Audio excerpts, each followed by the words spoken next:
currently charging up for a semi range test tomorrow. Unfortunately, the screen here has gone off. I'll see if I can get it to come back on for us. There we go. It is expected to be done charging to 80% by about 7:30 a.m. This is all since the last full charge. I've currently got it set to 80%.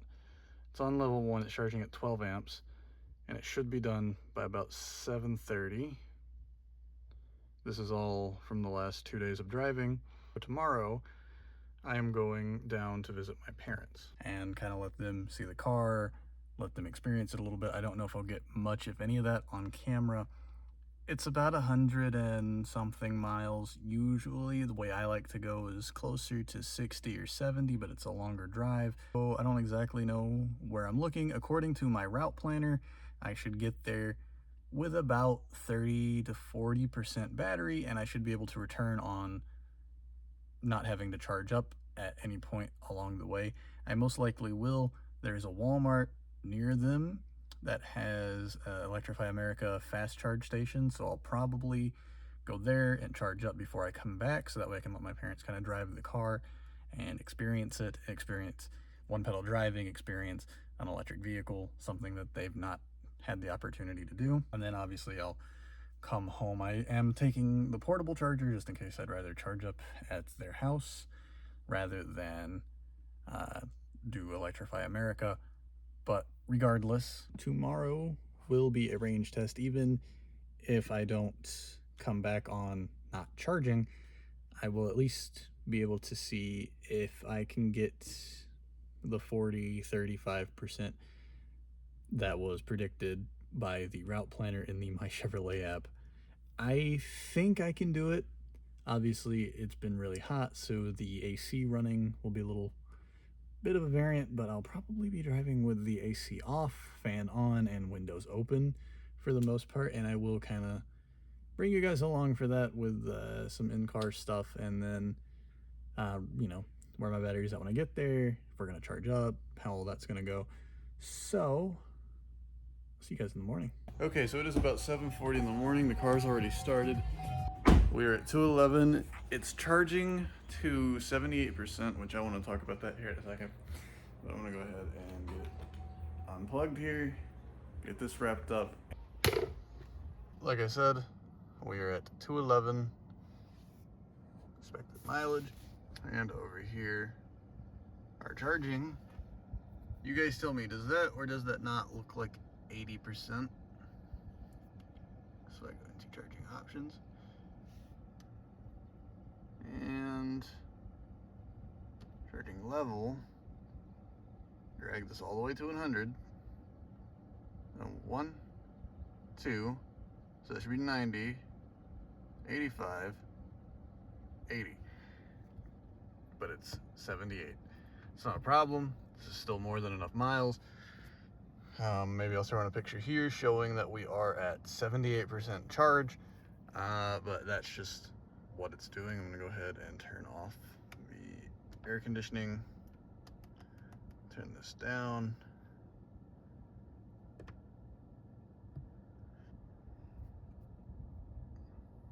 When's the rain supposed to arrive?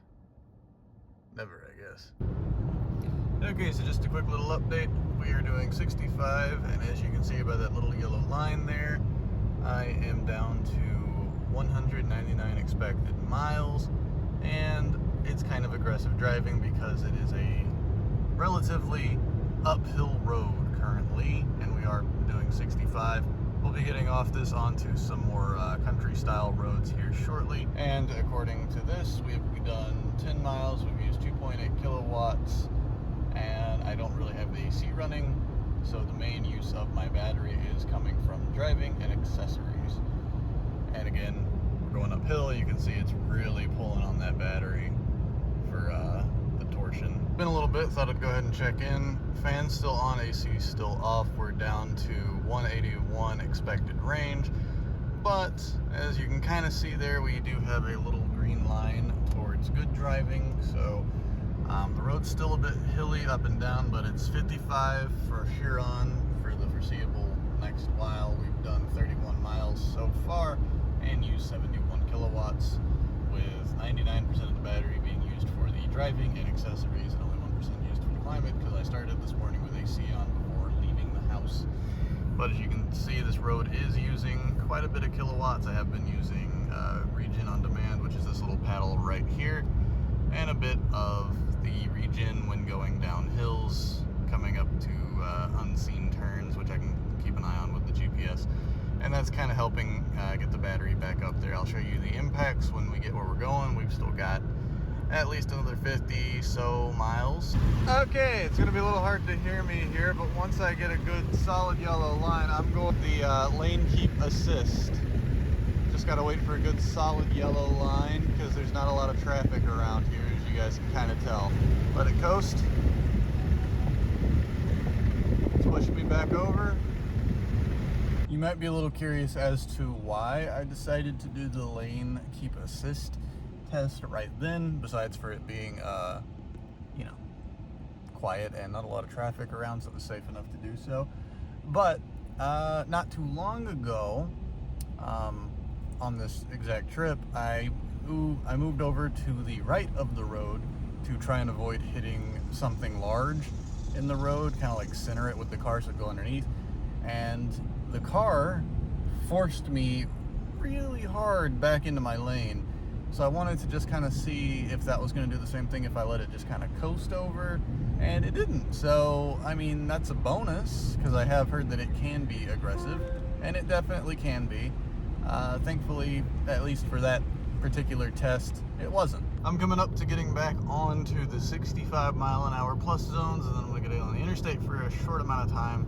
And as you can see currently, I am max positive driving by that little green line there above my mileage. I'm sitting at 170, and currently we have done 49 miles, 10 kilowatts, almost 11 kilowatts, and again, nothing's changed over there with the battery usage. Yeah, just kind of wanted to give you guys that little update. Alright, so we're on the interstate. I'm doing 65 instead of 70 so that we can try and improve some mileage. You can see the little line is now yellow. It was much higher not too long ago. I was a little aggressive getting on the interstate because there was a car riding my bumper. And over here we are now at 63 miles, having used 14.6 kilowatts. I don't exactly know the metric, if that's per second, per hour, or per mile, but you can see we're currently using 34 or 38 because we're going up a hill. So yeah, I don't know exactly what that metric is, but that's what we're currently using. And the green line around my speedometer, the green circle, it's indicative of how good the car is driving at the moment. It's currently kind of yellowish green, which means it's not the best it could be. As we cross this hill and start going down, it's going to turn back to green. But if it were too high, it would just be straight yellow. And then we have the yellow line under the predicted miles of range, and now circle's still kind of green yellow, but you can see our Regen is on and we are putting back miles into the battery. Okay, so we started with 211 miles. We are down to 129. We've done 84 miles. We've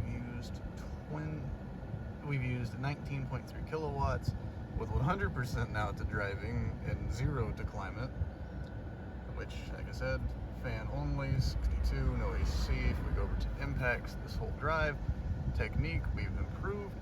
Terrain was a negative, slight negative coming out of climate from where I had that on this morning.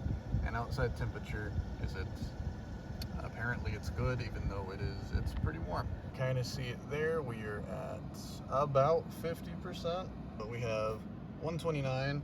And if we come down here, it says we have 129 miles and we're at 47% battery. So that's pretty accurate to its expectancy. I'm curious to see how it does getting home. I'll probably charge up while I'm down here at a DC fast charger, and on the way home I will do the same speed limits, but I will run the AC instead of having the windows down.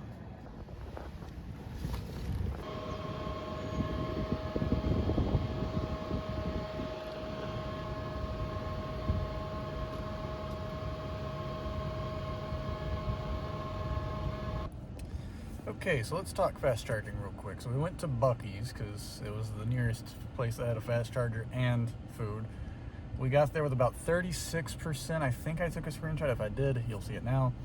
And we were there for about 30-40 minutes, something like that, and I spent $12.50. There should be a video. I don't know how clear it is because it's very bright, very hot out, and it charged it back up to 78% fairly fast. Now this car does only charge at a max of 50.2 kilowatts an hour, I think, whereas the Mercedes-Benz charging stations that they have there charge at up to 350 kilowatt. So it clearly can't take advantage of the full availability, but it still charged pretty fast. We were able to get something to eat, charge up, and by the time we were done, we waited an extra couple of minutes while talking, and then we unplugged and we headed out. So currently I'm following my mother in her car because it's been having issues, so she just picked it up, and I'm following her to get gas. Okay, so I just started the trip home with 200 miles, 71% battery. I will put that up on the screen here now. And we are starting at 16 miles on it. We did start with a full charge, 78% from Buc-ee's, and then we did some driving around. You guys kind of saw some of that. And now I'm heading home. So I'm gonna go back the same way I did. This time I'm leaving the climate on, windows up, and 65 is probably gonna be around my maximum speed, mostly cruise control, similar to what I did coming down here. We're gonna see where I'm at when I get home. So I probably won't be updating you guys throughout the journey up, unless something interesting happens, I guess. I may have missed my exit, so I'm gonna be on the interstate a little longer than on the way down. Still doing 65 miles. I got about 163 to go. Looking at about 60% battery right now. So I mean, it's not that big of a deal, but it will make a difference, and I'm curious to see what it is. It's not going to be quite as 50-50 as I had hoped going down and coming back, but it will be numbers. Okay, so I just got home in the garage. So since fast charging at Buc-ee's, I've driven 106 miles using 23 kilowatts. I've used 90% of this on driving, 10% on climate. There was a little bit of usage on battery conditioning while charging. And then we are currently sitting at 39% battery from 78 at Buc-ee's with 112 miles left to go. Now I am thinking I might try and go hit up a level 2 charger just to kind of get it back up there and then let it charge up the rest of the way tonight, but that's going to depend on if we're going to go out to eat. That last bit of mileage for about 6 or 7 miles, I was at an expected range of 114, and then for the next 2 miles, I dropped a mile per mile, and then after that, I went back to about 3 miles, 4 miles per mile, which is pretty good. And that was with some, heavy usage, uphill, downhill stuff. The expected range that I should have been at when I got home, given the mileage, was about 110. And I got home with 112. So I got the range that I was expecting to get and just a little bit better. And if I had drove a little bit more conservatively, probably would have been even nicer. Without plugging in, we're back up to 114 miles of range, according to the car. Okay, so here's just a little bonus video. I don't know if this is gonna go in or if I'll add it to the other one. Regardless, so I've taken this little tray out along with this top tray. So this covers what would be in most cars where you keep your spare tire, which this does not have one. So if we come back here, so normally you would have false floor, spare tire cover, and then under here, this is where this thing is really meant to be kept. Like even just, look at the shape of that to this. It kind of looks like it's meant to go upside down or something, but it does fit in there. You can lay that on top, and that's perfectly fine. I'm not keeping this in here. I just kind of wanted to show you guys. I don't know where I put the 240 volt. It's still in its bag. I have it. I think I've accidentally laid it over the seat because I'm trying to kind of organize back here, get me some straps in, and a bunch of other just like stuff you might need, tools. Got an emergency roadside kit just in case. This I don't think is nearly as important to keep in the car unless I am road tripping. And this big rectangular space here fits that perfectly, where I can then put in that cover and then have some storage, and then false floor on top. Okay, so it's still not finalized under here, but I just kind of wanted to show you guys this. So I went ahead and took the charger out, and you know, you can fit a decent amount of stuff under here. So I've got some ratchet straps, a few bungee cords, a hat that has lights built into it, some work gloves, and that is a jump starter, one of those battery bank jump start things, just as an emergency. But if I close this down, that thing is definitely a little high, but I can take my false floor here, and it is actually designed to also go all the way down here. I'm not entirely sure why there's slits here. They seem to be vents of some sort because they're open under here, but the floor is designed to sit on top of this and also comfortably kind of sit in down here, so that way you have a bit of solid floor if you had to put, say, water jugs or something heavy on here, so you're not placing it straight on top of that mat. And then obviously you can use it as a little storage area, kind of out of the way of prying eyes. That is just nice and away.